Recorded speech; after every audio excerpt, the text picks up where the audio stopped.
बार एक नौजवान लड़का रेलवे स्टेशन पर पहुंचा और स्टेशन पर पहुंचकर टिकट काउंटर पर गया और वह जाकर कहने लगा कि मुझे एक टिकट दे दो। काउंटर पर बैठे व्यक्ति ने उससे पूछा कि आपको कहाँ का टिकट चाहिए। लड़के ने कहा टिकट दे दो। आपको बात समझ नहीं आ रही है, मुझे टिकट दे दो।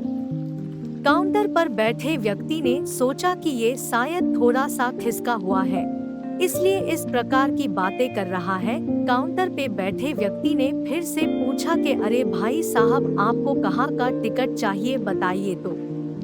लड़के ने कहा अरे मैं तुमसे टिकट मांग रहा हूँ, तुम्हें देना नहीं है क्या, मुझे टिकट दे दो। अब काउंटर पर बैठे व्यक्ति को थोड़ा गुस्सा आ गया और उसने उस व्यक्ति को भगा दिया और कहा पीछे बहुत सारे लोग खड़े हुए हैं, तुम यहाँ से चले जाओ वरना मैं पुलिस को बुला लूंगा। वो लड़का थोड़ा सा गुस्सा हुआ और वहाँ से चला गया और उसके बाद वो प्लेटफॉर्म पर आ गया जहाँ पर बहुत सारे लोग खड़े हुए थे और किसी ट्रेन का इंतजार कर रहे थे। अब थोड़ी देर के बाद ही वहाँ पर एक ट्रेन आ गई। अब सभी लोग उस ट्रेन में चढ़ने लगे, वहाँ लड़का भी उस ट्रेन में चढ़ गया।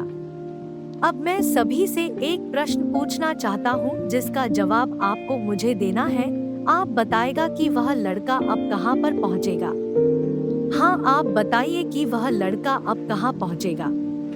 आप मुझे बताइए वह लड़का वहाँ पहुँचेगा जहाँ वाकई में उसे जाना है, या फिर वो वहाँ पहुँचेगा जहाँ पर वो ट्रेन उसे ले जाएगी। जी हाँ, बिल्कुल सही कहा आपने, वह लड़का वहाँ पहुँचेगा जहाँ वो ट्रेन लेकर के जाएगी।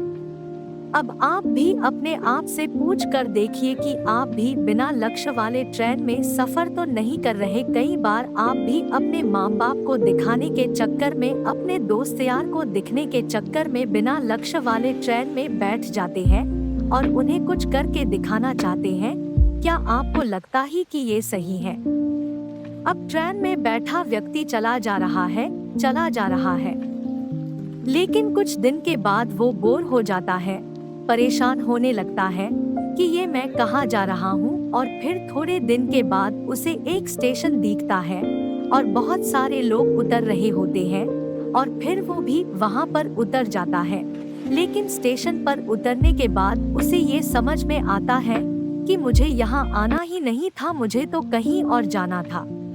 अब फिर से आप अपने आप से पूछिएगा कि कई बार आप किसी रास्ते पर निकल लेते हैं, बिना लक्ष्य बनाए निकल लेते हैं और कुछ दिनों के बाद आपको यह महसूस होता है कि आपको यह बनना ही नहीं था, आपको तो यह करना ही नहीं था, आप तो किसी और चीज के लिए परफेक्ट है और आपको तो वो करना था। आप सिर्फ लोगों के दिखाने के चक्कर में किसी चीज को बनने की कोशिश करते हैं, जबकि असल में वो आप होते ही नहीं हैं। एक बिना लक्ष्य के यात्रा करने पर आपका पूरा जीवन खराब हो सकता है और वहीं पर एक महत्वपूर्ण चीज खराब होती ही है जो कभी वापस नहीं आ सकती, और वो है आपका समय। और इसलिए सबसे पहले आप सही जगह का चुनाव करें कि आपको जाना कहाँ है। उसके बाद स्टेशन पर जाकर अपनी सही ट्रेन ढूंढे, क्योंकि वहाँ पर बहुत सारी ट्रेनें होंगी, बहुत सारे लोग अलग अलग ट्रेन में चढ़ रहे होंगे, लेकिन आपको अपनी ट्रेन ढूंढना है जो आपको अपने सही लक्ष्य पर पहुँचाएगी। यदि आप किसी को दिखाने के लिए कोई भी काम कर रहे हो तो आप उसे आज ही छोड़ दीजिए और अपने एक सही लक्ष्य का चुनाव कीजिए जो आपको एक सही यात्रा पर पहुँचाएगी। कई लोग अपने जीवन में बिना लक्ष्य के घूमते रहते हैं, भटकते रहते हैं, परेशान होते रहते हैं और जीवन के अंत में कहते हैं कि मैंने अपने जीवन में कुछ नहीं पाया। क्या आप भी उनमें से एक बनना चाहते हैं या फिर एक सही लक्ष्य का चुनाव करके अपने जीवन को खुशी खुशी प्रसन्नता से जीना चाहते हैं? फैसला आपका है।